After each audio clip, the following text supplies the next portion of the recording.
So the reality is this: if you don't fix this one single thing in your coaching business, you might never grow and you might always stay stuck. And I'm gonna run you through exactly what that one thing is. And it's gonna be a bit of a spoiler alert because it's very counterintuitive. It's not what you might think it is. It's not your lead generation system. It's not your sales. It's not your content. Sure, there's an extent to all of those attached to it, and it might be. There's things that you can always do better, but it's none of that. It's something completely different. And in this video, I'm going to run you through exactly what might be holding you back and how you can get unstuck and how you can fix it so you can grow drastically with the speed of growing your coaching business. See, I've had the pleasure and privilege of having coached and having worked with hundreds of coaches, personal trainers, consultants with growing, with scaling their fitness business over the last few years. And one of the biggest realizations for me over that period is actually quite simple. Most of the time, like myself included, the people I work with come from a fairly broke mindset and a broke kind of family life, broke kind of childhood, and all of these things. And like I was the same. I was a kid, as you probably know by now, I was a kid that was an immigrant. You know, I was a kid that was complete immigrant, moved to England with no money. I was watching my mom, my dad working two, three, four jobs sometimes, literally just to make ends meet. And when I first got into business, I was very kind of anxious. I was very doubtful. I never really saw anyone around me really that made any kind of real serious money with their coaching business. So when I first got into it at 16, I had so many big limiting beliefs and like just faulty and bad belief patterns when it came to growing my coaching business. I just didn't really see it as possible, as feasible, and that ultimately affected my ability to grow it, my ability to make serious progress and actually drive forward. And that's where I'm going with this today. So like one of the biggest things you actually have with your ability to grow coaching business and not is, what are the stories, what are the things you're telling yourself? Are they serving you? Are they allowing you to move forward? Are they allowing you to drive and succeed with growing your coaching business? Or are you subconsciously giving yourself a reason to quit? Are you subconsciously giving yourself a way out every single time you try, and every single time it gets hard, you just default to the wrong pattern of, this doesn't work, I've never seen anyone do it, it's not possible. And one of the best things you can do, one of the best things I did when I first got into it, for me, was just investing into mentorships. Right, I was investing in mentorship programs and communities, and I started getting to speak to more people that were actually doing the thing I wanted to do, and that subconsciously made me believe in myself much more, and it made me believe in the process and journey in terms of what's truly possible to achieve and succeed with. So one of the very best things you can do, if you're not already, is just like you're doing this on this video now, but really put yourself out there and really start changing the things you're listening to and start changing the things you're kind of like looking and doing. Because the more you can put yourself around people that are literally doing the thing you want to do, the more you're seeing evidence and proof that people are succeeding with a coaching business, that are succeeding with making money online, are doing all of these things, the much more higher kind of conviction and self-belief you're going to have to achieving it, right? One of the best things you can do is literally that, and it's just have really good, like start to make an effort to have really good um, relationships with people that are also doing this business. Like one of my favorite things to do inside the community is just do in-person events and masterminds. We did one tail end of last year around Christmas time, and it was truly amazing because not only was I able to connect with the students inside a program, like on a one-to-one level in London, but also they were able to connect with one another. Like there was a woman there that was quite new into coaching, Layla, quite new into coaching, had a few like self-beliefs, like is it possible? And then her being in the room and meeting other coaches, other students, other clients that are literally crushing it and doing really well, women similar to herself, she started to get more self-belief, more conviction, more confidence to say, okay, people are doing this and I'm no different to them.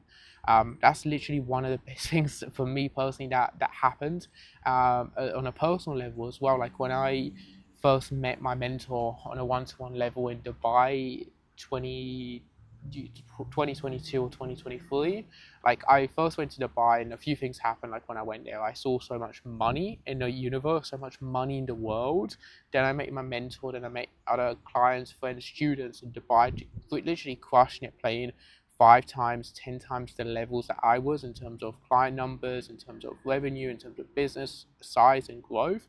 And I saw them people, and I saw even my mentor, and I saw him being no different to me, right? He was the same height as me, maybe a little bit shorter even. Like, he was the same height as me, like nothing inherently different. Like, he wasn't like a unicorn, he wasn't completely different, he wasn't like an alien.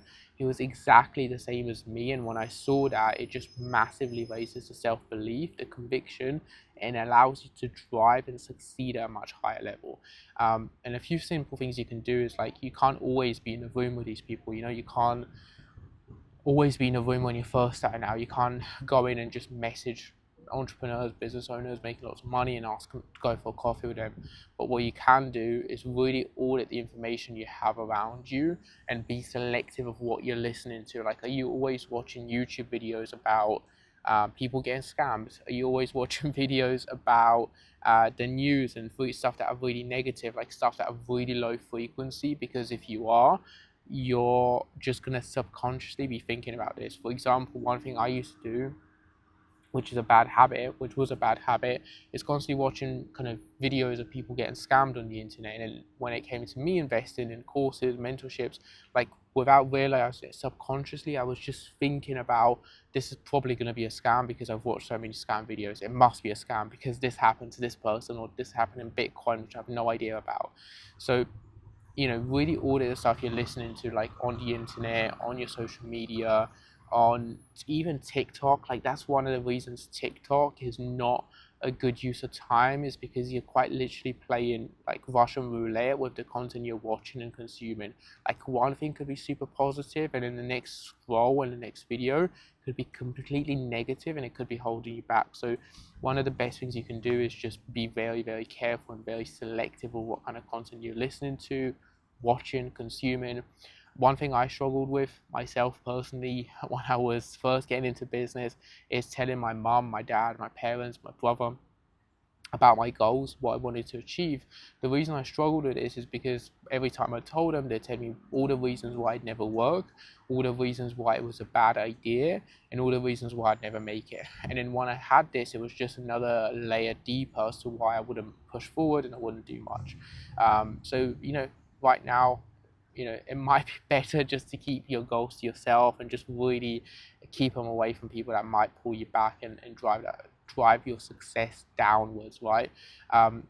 That's where I would take it. Like, without realizing it, your ability to grow at the start and beat people and really win in the online space is just taking action and taking volume and doing the reps needed to win, right?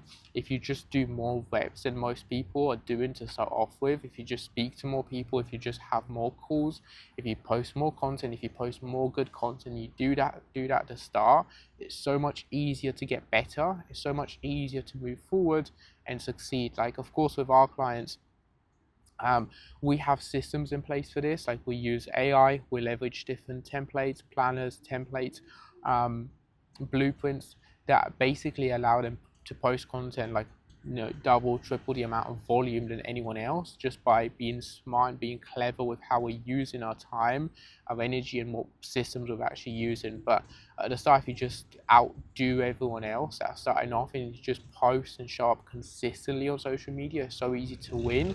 But most of the time, the coaches I speak to before we start working together, one of the biggest reasons they don't show up consistently is because they don't even believe it's possible to achieve it. And if you don't believe something's possible, like, why on earth would you ever do the work? It feels quite crazy, right? So yeah, one of the best things you can do is just back yourself in that corner and put yourself in a position where success, there's literally no other choice. And it's a sad truth, right? It's a sad truth. But if someone put a gun to my head, to your head right now, and they were like, you have to make X amount of money, you have to get a client for $1,000 or £1,000 in the next 30 days, would you do it? more often than not, you'd find someone. You'd find somewhere to make that money. You'd find someone that needs your help and needs coaching if you have no choice but to do it. But most time people just don't do it because they don't see it as possible. So really audit the stuff you're listening to. Audit the stuff you're listening to. Spend time actually being quiet and just being in your own head and just listening to what you're thinking. Or like really auditing your thoughts, auditing the stuff you're thinking, feeling, and where you're at, and like audit if they're actually serving you or they're actually holding you back. Because the more you can be with thoughts that are serving you, the more you can win online with growing your coaching business. If you found this post helpful, it's more of a deeper mindset topic. But if you find it helpful, just make sure to hit like, because I track these metrics, so I know what to post more of and what you guys find more valuable. As always, if you want to work with me one-to-one to grow your coaching business and look to add anywhere between £5,000 to £10,000 to your online business in the next 6 months or so, there'll be a link in the description that you can book a call with me one-to-one. We can audit your business and see if I can help.